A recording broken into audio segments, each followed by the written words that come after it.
A month ago, this lush green place looked like a wasteland. 18 acres of brush and pine had been scorched by a man-made fire.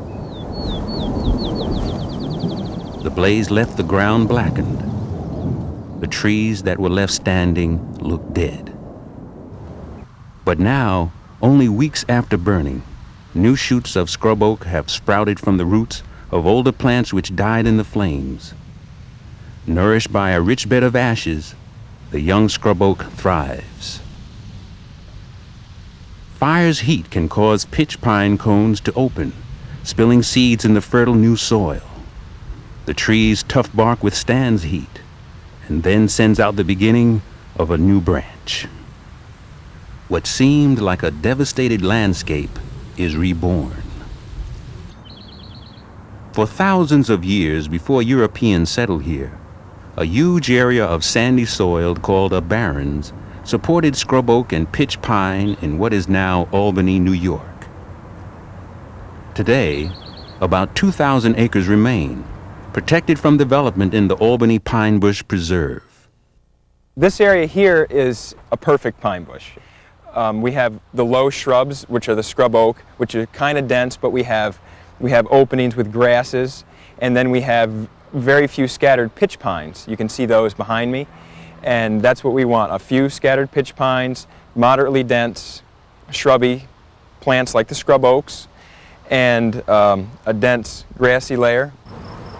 The preserve is supervised by the Albany Pine Bush Commission, a consortium of 6 landowners, including the state of New York, adjacent municipalities, and the Nature Conservancy, which manages the site. The Conservancy's scientists plan to maintain pristine areas of scrub oak pitch pine barrens and restore these and other plants to parts of the preserve which have been taken over by hardwood trees and bushes. The tool they use to regenerate scrub oak and pitch pine is fire. Many of the plants here have developed adaptations that help them survive fire, and in some cases they even depend on the conditions that are created by fire for their survival.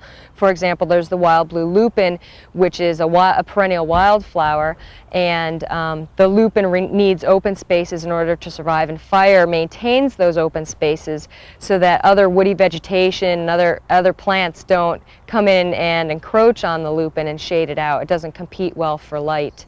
And then there are a few others. There's the New Jersey tea, which is a small shrubby plant, and its seeds have a very hard seed coat that needs to be weakened in order for it to germinate, and fire helps weaken that hard seed coat so it too can germinate. We define an area, it may be an acre, it may be 20 acres, it may be 100 acres, that we're going to apply fire as a treatment to achieve some goal. And once we've defined that area, we develop a prescription that's going to define how we're going to do that. And that prescription defines how we're going to lay out our fire breaks, how big they're going to be, how many people we're going to have, what kind of equipment we're going to have. A burn prescription is a written document that gives background information for each burn unit. It describes the area, it describes vegetation, topography, every aspect about the unit, surrounding development, surrounding units, fire break widths, everything is in that prescription. There's set wind speeds. This unit is 2 to 12, and actually we weren't experiencing 12-mile-an-hour gusts, but I believe 12 miles an hour is a little bit too fast to burn this. 9:45. Plenty of time to move. Neil, this is Chris. Go ahead, Chris. This is Neil. Neil, you can stop raking and come to the hill. We're not going to burn these units. It's too windy. That's a shame. We just finished the line. Good timing. Sorry, Neil. We're going to try and go over to Region D and finish Dreadful off. In mid-May, on what will prove to be the last day of his spring burning season, fire ecologist Chris Harver changes plans for his burn team. A partially burned area, more heavily wooded, will be less windy and safer to burn. But the second location has its own set of prescription parameters. Basically, the units that we were looking at this morning were had been burned back in 1991. They contained a lot of scrub oak on steep slopes, and we were concerned about the wind speed. We felt that with that kind of wind speed, it might be difficult to contain the burn. So we had wanted to finish this unit off. We burned 3 units off that are over 20 acres, but we had one that we decided to put out after it burned about 10 acres because it was getting ready to blow some smoke on the New York State Thruway, which is basically behind us about a quarter of a mile. Whether this is fire leader, go ahead. Got a report if you'd like it, over. Yeah, go ahead. Okay, we've got a dry bulb of 58.8, relative humidity of 32%. Winds are out of the west, they're variable. They also come from the north and northeast, 0 to 3 miles an hour with gusts up to 5 to 7, over.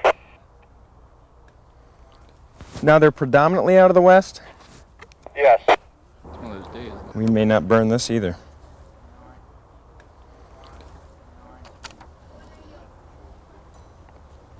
That's like the only wind direction I don't want to see. Now wind direction is a factor.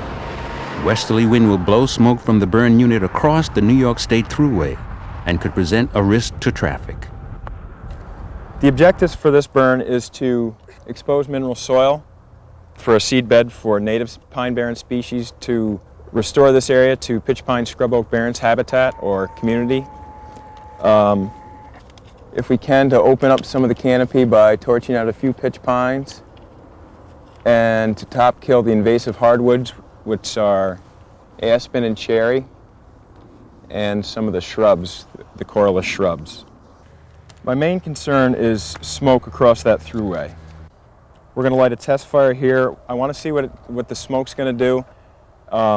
I just had Steve take weather over there, and we're getting mostly northerly winds. But if we get winds that are coming out of the west, we're not going to burn this. The wind continues from the north, and the team prepares to start a test fire.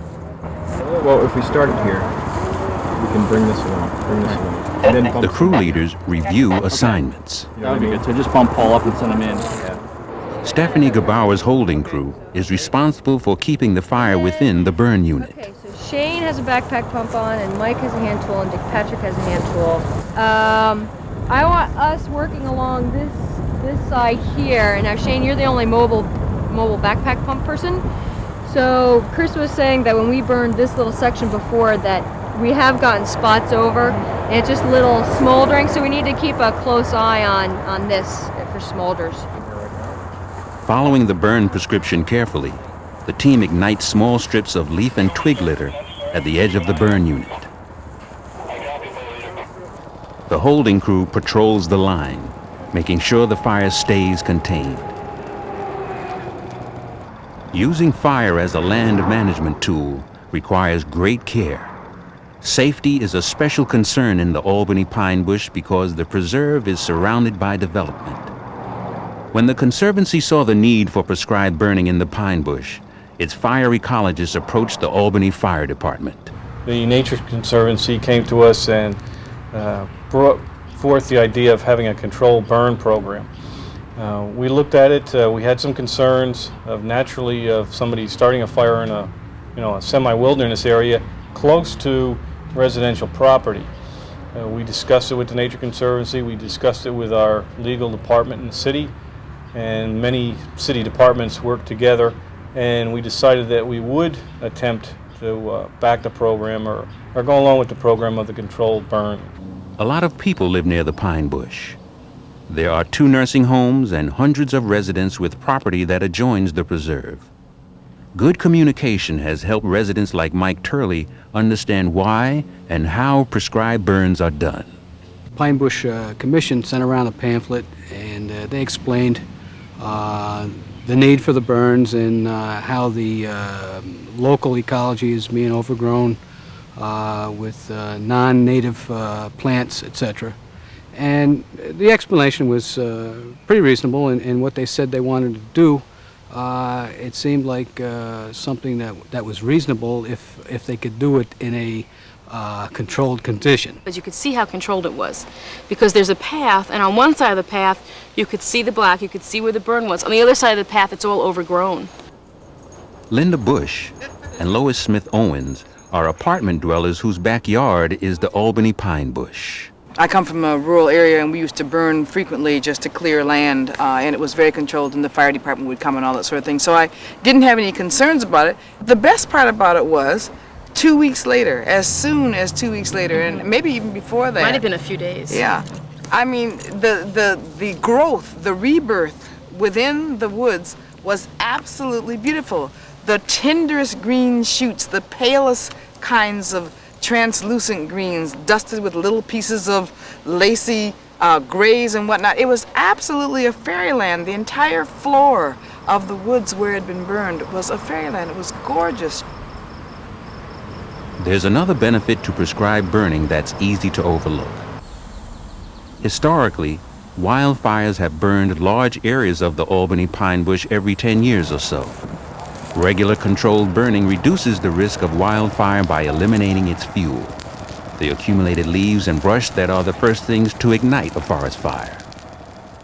What we like to attempt is that we'll get rid of some of the underbrush and some of the debris and some of the things that people drag into the pine barrens.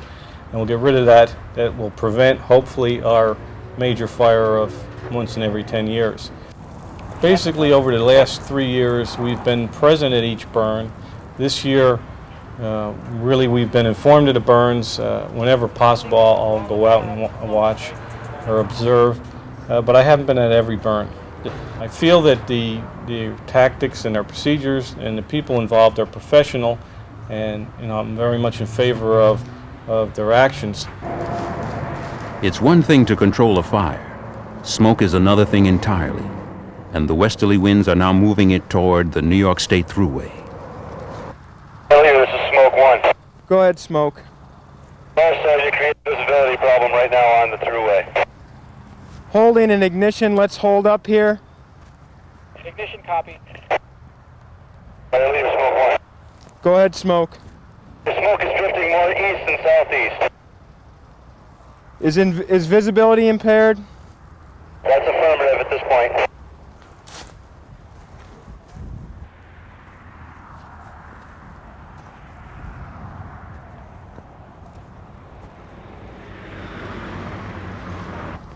Ignition and crew, I think I'd like to suppress this fire.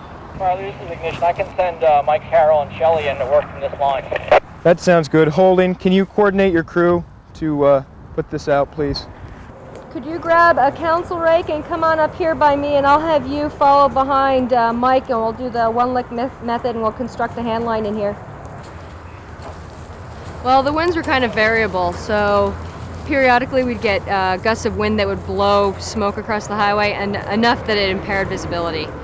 And although it was short-lived, all it takes is like 10 seconds or 5 seconds for an accident and liability. So we decided that it's better to be safe than sorry. So we decided to shut it down and wait for a day that the winds might be a little bit better. Even though the team was set back by wind today, the area that was burned will soon come to life.